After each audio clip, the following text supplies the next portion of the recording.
आप सभी को मेरा जय श्री कृष्ण। हमारे YouTube चैनल पर आप सभी दर्शकों का स्वागत है। हम आपको इस चैनल के माध्यम से श्रीमद् भागवतम के सभी 18,000 श्लोकों को एक एक करके समझाने का प्रयास करेंगे और अगर आपको हमारा यह वीडियो अच्छा लगे तो वीडियो को लाइक अवश्य करें और चैनल को भी सब्सक्राइब जरूर से करें। तो आइए इस वीडियो को प्रारंभ करते हैं। जय श्री कृष्ण। हमने प्रथम अध्याय का प्रारंभ कर दिया है, जिसका शीर्षक है मुनियों की जिज्ञासा। आज हम इसके दूसरे श्लोक को समझने का प्रयास करेंगे। यह श्लोक इस प्रकार है। धर्म प्रोज्झित कैत्वोत्र परमो निर्मत्सराणा सता वेद्य वास्तवमत्र वस्तु शिवदं तापत्रयो मूलनम। श्रीमद्भागवते महामुनिकृते की वा परैरीश्वर सद्यो हृदय वृद्ध्यतेत्र कृतिभ्यः शुश्रूषुभिस्तत्क्षणात्। इस श्लोक का अनुवाद कुछ इस प्रकार होता है। यह भागवत पुराण भौतिक कारणों से प्रेरित होने वाले समस्त धार्मिक कृत्यों को पूर्ण रूप से बहिष्कृत करते हुए सर्वोच्च सत्य का प्रतिपादन करता है, जो पूर्ण रूप से शुद्ध हृदय वाले भक्तों के लिए बोधगम्य है। यह सर्वोच्च सत्य वास्तविकता है जो माया से पृथक होते हुए सबों के कल्याण के लिए है। ऐसा सत्य तीनों प्रकार के संतापों को समूल नष्ट करने वाला है। महामुनि व्यासदेव द्वारा संकलित यह सौंदर्यपूर्ण भागवत ईश्वर साक्षात्कार के लिए अपने आप में पर्याप्त है। तो फिर अन्य किसी शास्त्र की क्या आवश्यकता है? जैसे जैसे कोई ध्यानपूर्वक तथा विनीत भाव से भागवत के संदेश को सुनता है, वैसे वैसे ज्ञान के इस संस्कार से उसके हृदय में परमेश्वर स्थापित हो जाते हैं। अब हम इस पूरे अनुवाद का अर्थ विस्तार से उदाहरण के साथ समझने का प्रयास करेंगे। जैसे कि धर्म में 4 मूल विषय सम्मिलित हैं: पुण्य कर्म, आर्थिक विकास, इंद्रिय तुष्टि तथा भवबंधन से मोक्ष। अधार्मिक जीवन बर्बर अवस्था है। वस्तुतः मानव जीवन का समारंभ धर्म के सूत्रपात से होता है। आहार, निद्रा, भय तथा मैथुन ये पशु जीवन के 4 नियम लक्षण हैं। ये चारों पशुओं तथा मनुष्यों में समान रूप से लागू होते हैं, किंतु मनुष्यों में एक अतिरिक्त कार्य धर्म होता है। धर्म के बिना मनुष्य जीवन पशु जीवन से ज्यादा अच्छा नहीं है। अतः प्रत्येक मानव समाज में धर्म का कोई न कोई रूप पाया जाता है, जिसका उद्देश्य आत्म साक्षात्कार है और जो ईश्वर के साथ मनुष्य के शाश्वत संबंध को बताने वाला है। मानव सभ्यता की निम्नतर अवस्थाओं में भौतिक प्रकृति पर प्रभुत्व दिखाने के लिए सदैव होड़ लगी रहती है। दूसरे शब्दों में कह सकते हैं कि इंद्रियों को तुष्ट करने के लिए निरंतर स्पर्धा चलती रहती है। प्रवृत्ति के वशीभूत होकर मनुष्य धर्म की ओर मुड़ता है। इस तरह वह कुछ भौतिक लाभ प्राप्त करने के लिए पुण्य कर्म या धार्मिक कार्य करता है, किंतु यदि ऐसे भौतिक लाभ अन्य साधनों से प्राप्त हो जाते हैं तो तथाकथित धर्म उपेक्षित हो जाता है। आधुनिक सभ्यता का यही हाल है। मनुष्य आर्थिक दृष्टि से संपन्न होता जा रहा है, अतः वर्तमान समय में वह धर्म में अधिक रुचि नहीं लेता।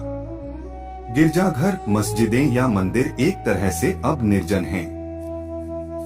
लोगों की रुचि अपने पूर्वजों द्वारा बनाए गए धार्मिक स्थलों में न होकर फैक्ट्रियों, दुकानों तथा सिनेमाघरों की ओर अधिक है। इससे यह सिद्ध होता है कि धर्म का आचरण किसी न किसी आर्थिक लाभ के लिए ही किया जाता है। आर्थिक लाभ की आवश्यकता इंद्रिय तृप्ति के लिए पड़ती है। प्राय इंद्रिय तृप्ति की खोज से ऊबकर मनुष्य मोक्ष की ओर मुड़ता है और परमेश्वर से तदाकार होने का प्रयत्न करता है। फलस्वरूप ये सारी दशाएं केवल इंद्रिय तृप्ति के विभिन्न प्रकार बन जाती हैं। वेदों में उपर्युक्त चारों कर्मों की संस्तुति नियामक के रूप में की गई है, जिससे इंद्रिय तृप्ति के लिए अनावश्यक स्पर्धा उत्पन्न न हो। श्रीमद् भागवत इंद्रिय तृप्ति संबंधी इन सब कर्मों से परे है। यह नितांत दिव्य साहित्य है जो उन्हीं शुद्ध भगवत भक्तों द्वारा समझा जा सकता है जो स्पर्धात्मक इंद्रिय तृप्ति से परे रहते हैं। इस भौतिक जगत में पशु तथा पशु, मनुष्य तथा मनुष्य, समाज तथा समाज और राष्ट्र तथा राष्ट्र के मध्य तीक्ष्ण स्पर्धा चल रही है। लेकिन भगवान के भक्त ऐसी स्पर्धा से बहुत ऊपर रहते हैं।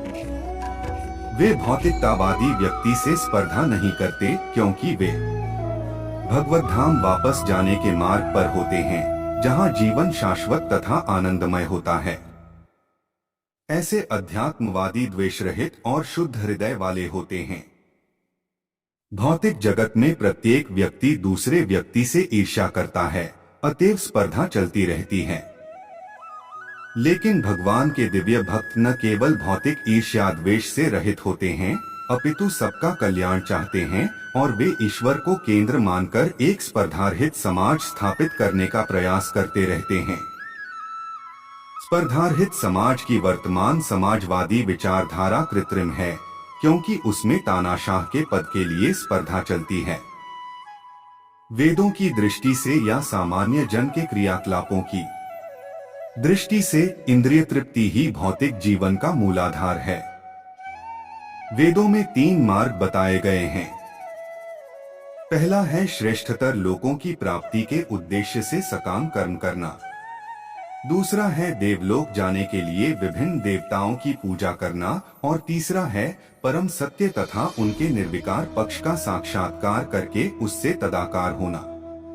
किंतु परम सत्य का निराकार पक्ष ही सर्वोत्कृष्ट नहीं है। इससे भी बढ़कर परमात्मा स्वरूप है और इसके भी ऊपर है परम सत्य या भगवान का साकार रूप। श्रीमद् भागवत परम सत्य के साकार स्वरूप के विषय में जानकारी प्रदान करता है। यह समस्त निर्विशेषवादी साहित्य तथा वेदों के ज्ञानकांड विभाग से श्रेष्ठ है। यह कर्मकांड विभाग तथा उपासना कांड विभाग से भी उच्चतर है, क्योंकि यह पूर्ण पुरुषोत्तम भगवान श्री कृष्ण की पूजा का निर्देश करता है। कर्मकांड में और अधिक इंद्रिय तृप्ति के लिए स्वर्ग जाने की स्पर्धा चलती है। इसी प्रकार ज्ञानकांड तथा उपासना कांड में भी स्पर्धा चलती है। श्रीमद् भागवत इन सबों से श्रेष्ठ है, क्योंकि इसका लक्ष्य परम सत्य है जो इन समस्त विभागों का मूल है। श्रीमद् भागवत से मूल तत्व तथा श्रेणियां दोनों जाने जा सकते हैं। यह मूल तत्व परम सत्य परमेश्वर हैं और अन्य सारे उद्भासन शक्ति के सापेक्ष रूप हैं। मूल तत्व से अलग कुछ नहीं है, किंतु साथ ही सारी शक्तियां मूल तत्व से पृथक हैं। यह विचारधारा विरोध मूलक नहीं है। श्रीमद् भागवत वेदांत सूत्र के इस एक तथा अनेक युगपत दर्शन को स्पष्ट रूप से घोषित करता है, जो जन्माद्यस्य सूत्र से प्रारंभ होता है। यह ज्ञान की भगवान की शक्ति भगवान के साथ एक तथा उनसे भिन्न भी है, उन मनोधर्मियों पर करारी चपत है जो इस शक्ति को परमेश्वर के रूप में स्थापित करना चाहते हैं। जब यह ज्ञान वास्तविक रूप से समझ में आ जाता है तो अद्वैतवाद तथा द्वैतवाद की धारणा अपूर्ण लगने लगती है। इस दिव्य चेतना का विकास, जो एक ही समय में एक तथा भिन्न की विचारधारा पर दीक्षित हो जाने से तीनों प्रकार के कष्टों से तुरंत ही मुक्ति का मार्ग प्रशस्त हो जाता है।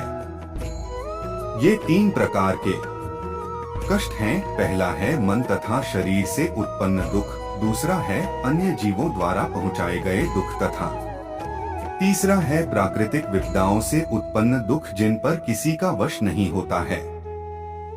श्रीमद् भागवत का शुभारंभ परम पुरुष के प्रति भक्त के आत्मसमर्पण से होता है। भक्त भली भांति जान रहा होता है कि वह भगवान से एक होते हुए भी उसकी स्थिति उनके नित्य दास के रूप में है। भौतिक विचारधारा के अनुसार मनुष्य झूठे ही अपने को अपने आसपास की सब चीजों का स्वामी मानता है, इसीलिए वह जीवन में 3 प्रकार के संतापों से पीड़ित रहता है। किंतु जो ही उसे नित्य दास रूप में अपनी इस वास्तविक स्थिति का पता चल जाता है, तो वह तुरंत इन सभी कष्टों से मुक्त हो जाता है। जीव जब तक भौतिक प्रकृति पर प्रभुत्व जमाने का प्रयास करता है, तब तक वह परमेश्वर का दास नहीं बन सकता। भगवान की सेवा मनुष्य के आध्यात्मिक स्वरूप की विशुद्ध चेतना द्वारा की जाती है। इस सेवा से वह समस्त भौतिक अवरोधों से तुरंत मुक्त हो जाता है। इससे भी बढ़कर श्रीमद् भागवत श्री व्यासदेव द्वारा वेदांत सूत्र पर की गई व्यक्तिगत टीका है। इसका लेखन उन्होंने अपने आध्यात्मिक जीवन की परिपक्वावस्था में नारद जी के अनुग्रह से किया। श्री व्यासदेव भगवान नारायण के प्रामाणिक अवतार हैं, अतः उनकी प्रामाणिकता पर किसी प्रकार का प्रश्न नहीं उठाया जा सकता। वे अन्य सभी वैदिक साहित्य के भी रचयिता हैं, तो भी वे श्रीमद् भागवत के अध्ययन को उन सबों से बढ़कर बताते हैं। अन्य पुराणों में विभिन्न विधियां दी गई हैं, जिनके द्वारा देवताओं की पूजा की जा सकती है, किंतु भागवत में केवल परमेश्वर का उल्लेख है। परमेश्वर समग्र शरीर हैं और अन्य सारे देवता इस शरीर के विभिन्न अंग। फलस्वरूप परमेश्वर की पूजा करने पर अन्य देवताओं को पूजने की आवश्यकता नहीं रहती। परमेश्वर तुरंत ही भक्त के हृदय में स्थित हो जाते हैं। भगवान चैतन्य महाप्रभु ने श्रीमद् भागवत को निर्मल पुराण बताया है, अतः यह अन्य समस्त पुराणों से भिन्न है। इस दिव्य संदेश को ग्रहण करने की उचित विधि यह है कि इसे विनीत भाव से सुना जाए। चुनौती देने की प्रवृत्ति से इस दिव्य संदेश को ग्रहण करने में मदद नहीं मिल सकती। यहाँ पर उचित मार्गदर्शन के लिए जो एक शब्द प्रयुक्त है, वह है शुश्रूषु। मनुष्य को इस दिव्य संदेश को सुनने के लिए उत्सुक रहना चाहिए। निष्ठापूर्वक सुनने की कामना ही इसकी पहली योग्यता है। कम भाग्यशाली व्यक्ति इस श्रीमद् भागवत को सुनने में बिल्कुल रुचि नहीं दिखाते। इसकी विधि सरल है, किंतु इसे व्यवहार में लाना कठिन है। भाग्यहीन व्यक्तियों को व्यर्थ सामाजिक तथा राजनीतिक बातें सुनने के लिए पर्याप्त समय मिल जाता है, किंतु जब उन्हें भक्तों की सभा में श्रीमद् भागवत सुनने के लिए आमंत्रित किया जाता है, तो वे सहसा अन्यमनस्क हो उठते हैं। कभी कभी भागवत के व्यवसायी कथावाचक सहसा भगवान की गुह्य लीलाओं में पहुंच जाते हैं और उनकी व्याख्या अश्लील साहित्य के रूप में करते हैं। श्रीमद् भागवत तो प्रारंभ से सुनने के लिए निर्मित है। जो लोग इस ग्रंथ को आत्मसात कर सकते हैं, उनका उल्लेख इसी श्लोक में है। कोई व्यक्ति अनेक पुण्य कर्मों के बाद श्रीमद् भागवत सुनने के योग्य बन पाता है। महामुनि व्यासदेव बुद्धिमान एवं विचारवान व्यक्तियों को आश्वासन देते हैं कि श्रीमद् भागवत का श्रवण करने से उन्हें भगवान का प्रत्यक्ष साक्षात्कार हो सकता है। वेदों में वर्णित साक्षात्कार की विभिन्न अवस्थाओं को पार किए बिना ही इस संदेश को ग्रहण करने के लिए सहमत होने मात्र से मानव परमहंस पद को तुरंत प्राप्त कर सकता है। तो इस प्रकार दूसरा श्लोक का वर्णन संपन्न हुआ।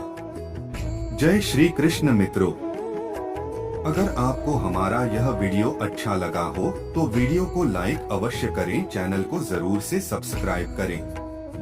आप इस वीडियो को और भी ज्यादा लोगों से शेयर करिए और इस दिव्य ज्ञान को सभी लोगों तक पहुंचाने में हमारी सहायता करें। चलिए अब हम अगले वीडियो में मिलेंगे। जय श्री कृष्ण मित्रों।